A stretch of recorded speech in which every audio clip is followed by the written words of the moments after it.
What's up SAAB fans around the world, and welcome back to another video. So today I thought it would be a good time to do an update on what's going on in the garage, what's happening in my life and so on, because I've started working again, so the build is going a little bit more slow right now, and I have been up to other stuff than just fixing the car for the last week and a half. So what I have been doing is I started to consider and selling the Arctic White NG95 that I have built the last 8 months or so, and the car turned out amazing. It's probably one of my best builds so far, but I love to keep pushing and try new stuff, so I thought it would be a good idea to let the car go on.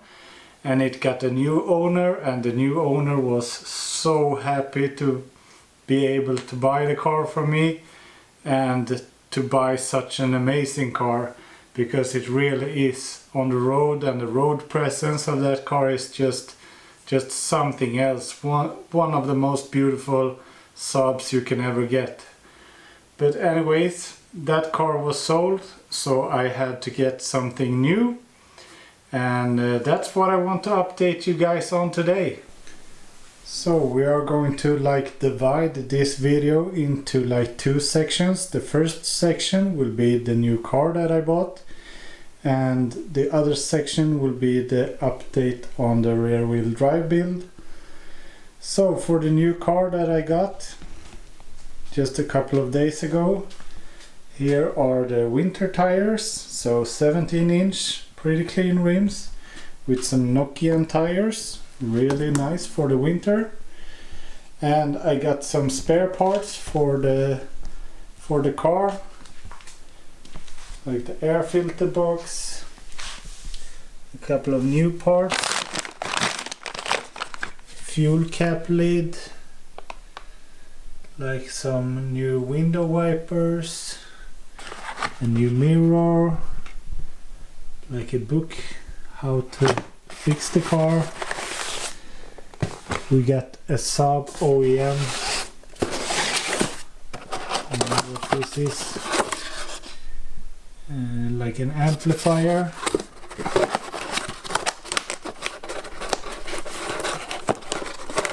This is an unboxing video, and I got this box was brand new, never opened.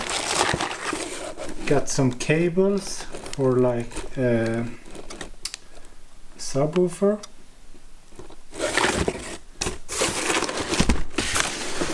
and here we have the subwoofer. This is one of those that you should put under the seat. And this also is brand new in box. So that might be something that we'll install in the car further on. A pretty big stack of receipts from quite expensive fixes on the workshop. That's always nice to know that the car has been well maintained. And I got this package as well. This was also not open.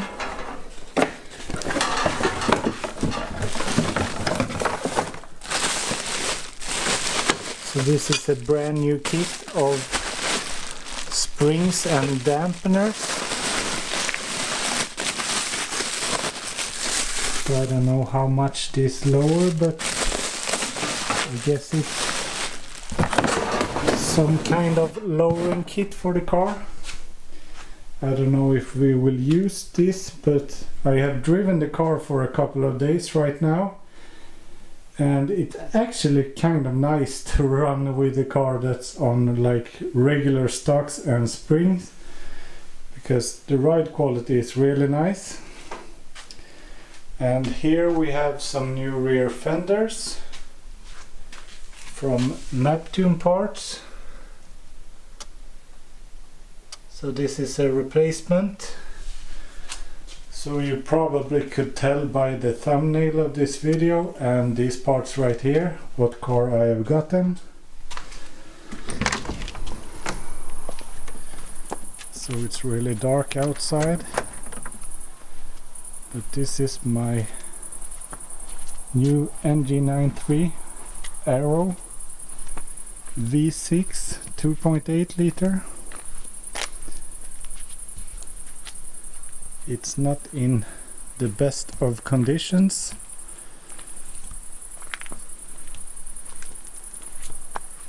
So far I have polished the headlights and a little bit on the fenders, but you can see it has some really nice 19-inch black wheels, and as I said, it's a 2007, so it has the correct interior.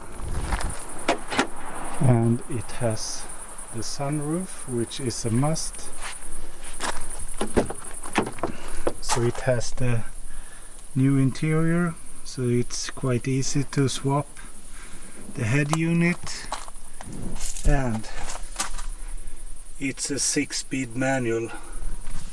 That's what I fell for. And the seats are like in really nice condition as well.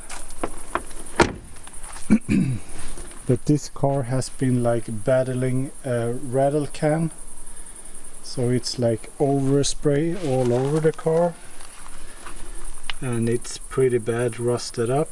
I have just covered it up with some red paint so it doesn't flash with rust. But this is the case that it has the new fenders. So in the future we will exchange those.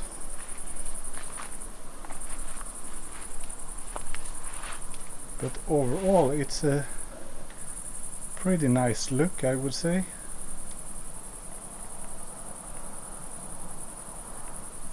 can pop the hood and check the engine out a little bit.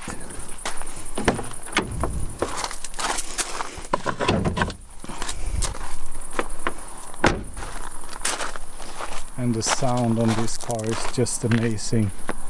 The V6 together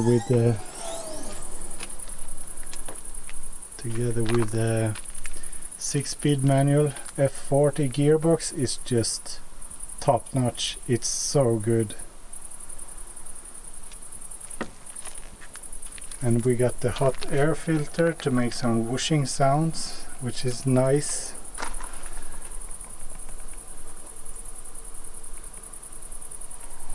So anybody else driving a V6 2.8, comment down below.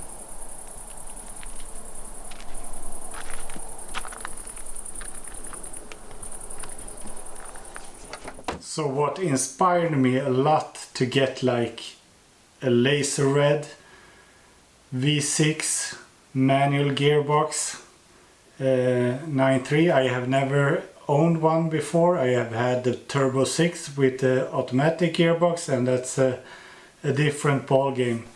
This engine right here has the B284, and it has the solid like chains and everything, so it holds up power and doesn't break. Weak spots, I guess it's the exhaust manifolds that usually tend to crack and stuff like that, but the sound is amazing, the performance is amazing.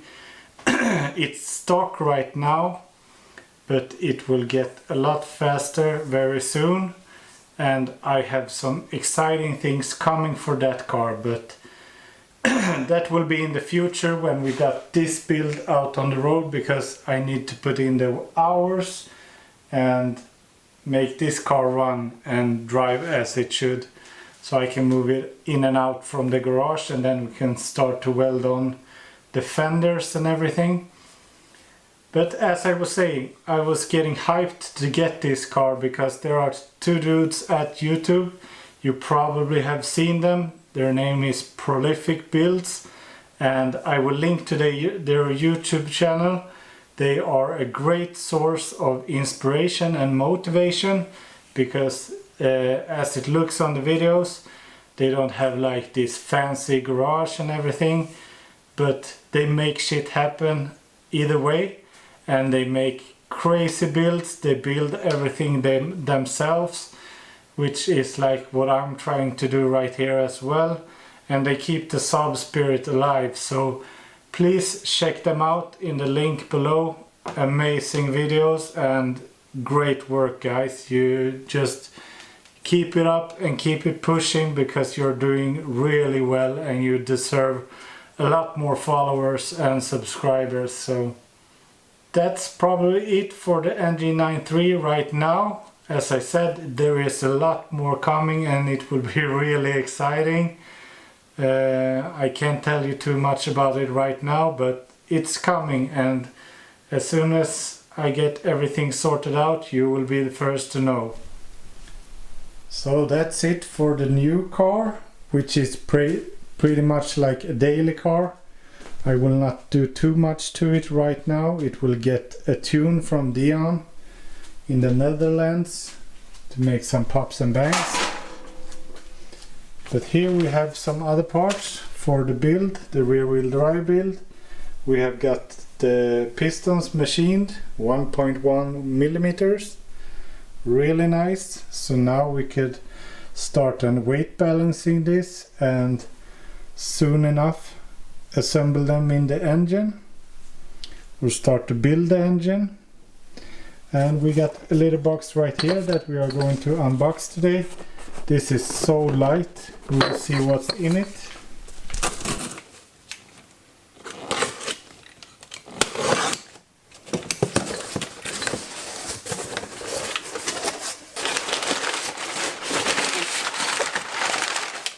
This is like a lot of box, but very small parts.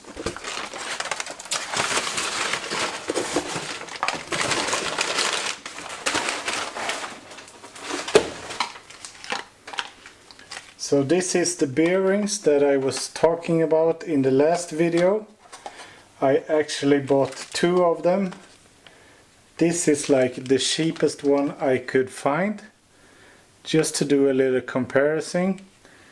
So this was like $2 or €2, whatever you prefer.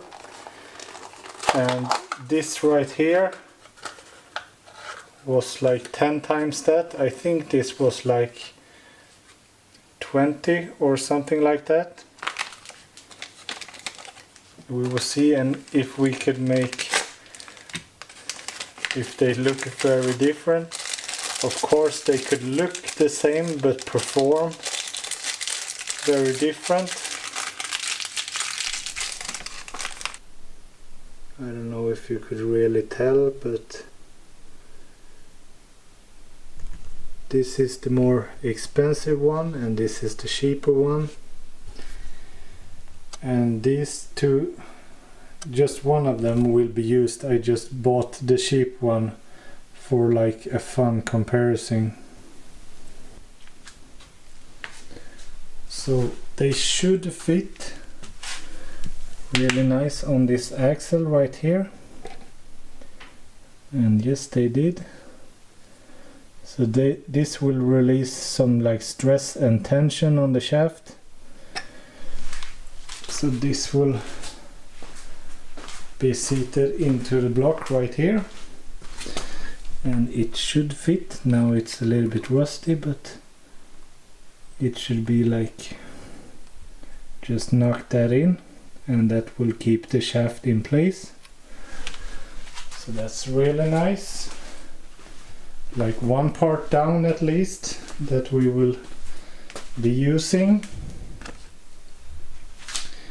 And the other stuff that has came in the mail, and that's this right here, because some of you were really alert. One of my friends, Eric, just knew this straight away, but I was so focused on like the build and tearing stuff apart that I didn't like really read it clear enough. But the thing is, when we move the steering rack from this position right here to in front of the wheels. So by just moving it forward, you will have the wheels turning the wrong direction. So when you turn the steering wheel left, the wheels will go right and so on, and that's completely wrong. So you can definitely use a steering rack from a rear-wheel drive car, or a car that has the steering rack in front of the drive shafts, or what you should call them, or in front of the wheels, or the wheel hubs. I don't know how to describe it, but you get the point.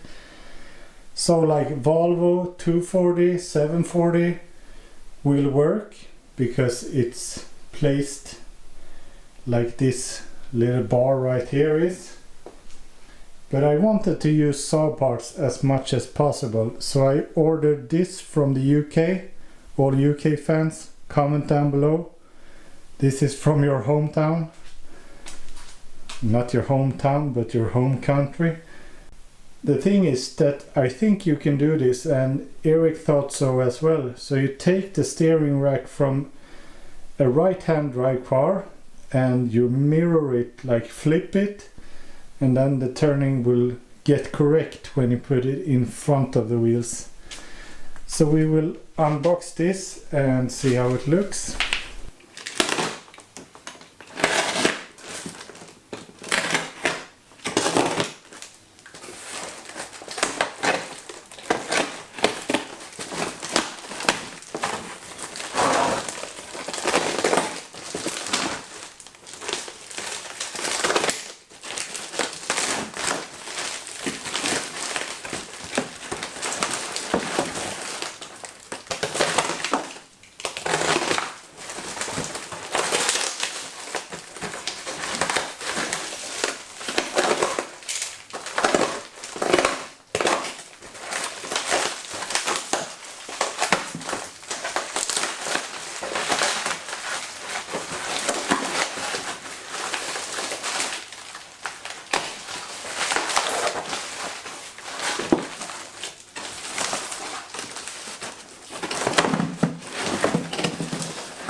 So this steering rack right here is from a 2009 Saab 9.5 diesel. I guess they are pretty much the same on all the Saabs.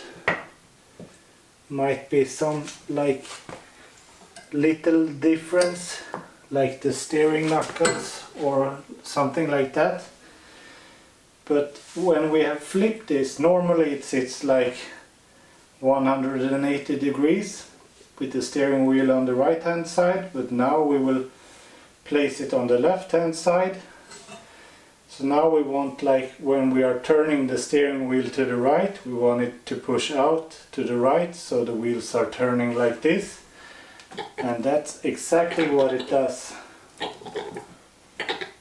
So this will work like a champ. So we will figure out a way to install this like really nice into the subframe, and I think this will be really cool actually. I think it will work.